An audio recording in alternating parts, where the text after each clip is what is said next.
सीमांचल की धरती को, कटिहार बारसोई की धरती को, बलरामपुर की धरती को मैं प्रणाम करता हूं, यहाँ की आवाम को सलाम करता हूं और आपसे आग्रह करता हूं कि ये जो एक सवाल या निशान उठाया जाता है हम लोगों पे कि आप कहे जाते हैं कि मुसलमानों की पार्टी, बेशक ये पार्टी का पिलर मजबूत करने के लिए हमारा एक एक मुसलमान खड़ा रहता है, लेकिन पिलर के ऊपर जो छत ढलता है वो सभी समाज के लोगों का ढलता है।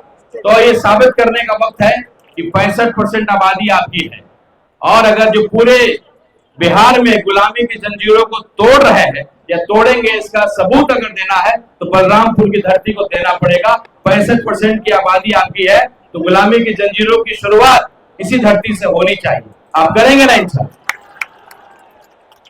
आज थोड़ी देर में हमारे बैरिस्टर साहब, हमारे देश के शेर, हमारे सीमांचल के बेटा अख्तरुल इमान साहब, बैरिस्टर असदुद्दीन ओवैसी साहब आपके बीच आएंगे और तमाम लोग, ये पार्टी की यही खूबसूरती है, लोकतंत्र की यही खूबसूरती है कि अपनी बात को हर व्यक्ति रख सकता है।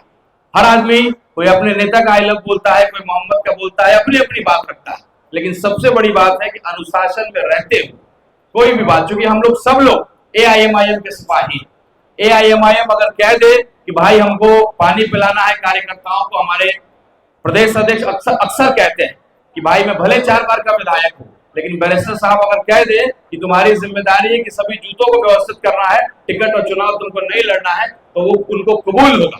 तो ये हमारे आदर्श, हमारे प्रदेश अध्यक्ष की बात है। तो अपनी बातों को बेशक आप रखें, लेकिन अनुशासन में रहते हुए अपनी बात को रखेंगे तो बढ़िया तरीके से आपकी बात को सुनने वाला सुनेगा और आपकी तारीफ भी करेगा। और एक छोटे से शेर के साथ अपनी बात को खत्म करता हूँ। मुझे पूरा यकीन है बलरामपुर की एक क्रांतिकारी धरती एक ऐतिहासिक जवाब देगी। ये धरती के बारे में एक दाग और लगा हुआ है। जब हम लोग गूगल पे सर्च करते हैं तो नजर आता है, जब बारसोई की बात करते हैं तो जो 2 लोग शहीद हुए थे, बिजली का जो हड़ताल आप लोगों ने किया था, तो यही सबसे ऊपर दिखता है। तो ये उनके लिए इंसाफ की बात करनी होगी कि अगर कोई अपने लोकतंत्र में अपनी बात को, कोई विरोध को करने जाए तो गोलियां चल जाएंगी हमारे ऊपर, ये गलत है। तो कहीं ना कहीं जनता को कमजोर किया गया है इस इलाके में। आप निश्चित रूप से, आपके पास विकल्प नहीं था, इसलिए आप मजबूरी में एक पार्टी के और एक गठबंधन के लोगों को आप लगातार जिता रहे थे। मुझे पूरा विश्वास है कि गुलामी की जंजीरों को तोड़ेंगे।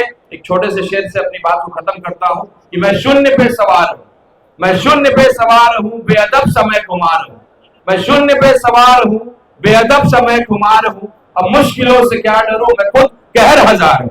बहुत बहुत शुक्रिया। बहुत बहुत शुक्रिया। ये चंपारण का शेर